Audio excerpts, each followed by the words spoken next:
உங்க டிஷ் பேர் என்ன சொல்லு. Eggless no bake crumble mango cheese. ஏய் என்னடா ஹிந்தில தான் திட்டுவேன். செஃப் இது உங்களுக்கு தெரியாது செஃப், அப்ராட் டிஷ். எனக்கு தெரியாதா? வெயிட் என்ன டிஷ்? ஸ்வீட்டா ஐஸ்கிரீமா என்னது இது? Mixed chef. எலிமினேஷன்றதால நாங்கள் எல்லாம் மிக்ஸ் பண்ணி மொத்தமாக செஃப்.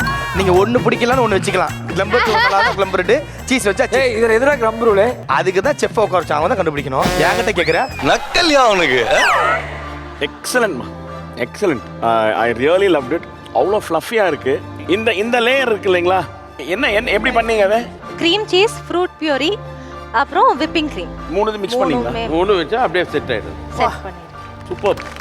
என்ன சொல்றது, ஒரு ரிச் க்ரீம் ஐஸ்கிரீம் சாப்பிட்ட மாதிரி இருக்கு. அல்டிமேட். அந்த டெக்ஸ்டர் ஒரு மாதிரி ஏர் பபிள்ஸ் வந்த மாதிரி ஒரு ஃப்ளஃபினஸ், மேலே வச்சிருக்கிற ஃப்ரூட்ஸ். எனக்கு கீழே இருக்க அந்த பிஸ்கெட் சாம்பிளே மாதிரி இருக்கிற அந்த பிஸ்கெட் கூட வந்து ஐ ரியலி லைக் அந்த ஹார்ட்னஸ். ஒரு அது சாஃப்டா இருக்கிறதுக்கு ஒரு it is beating the monotony. ஒரு ஹார்ட் தேவை. நீங்கள் பேச மாட்டேன்.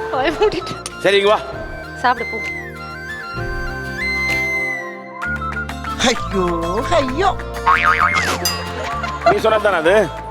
அந்த கிரம்பிள்டும் இல்ல செஃப், அந்த ஐஸ்கிரீம் கிரம்பிள்டும் சீஸும் நோப்பு மிக்ஸ் ஆகி நாக்குக்குள்ள ஒரு மாதிரி அப்படி கரையுது செஃப்.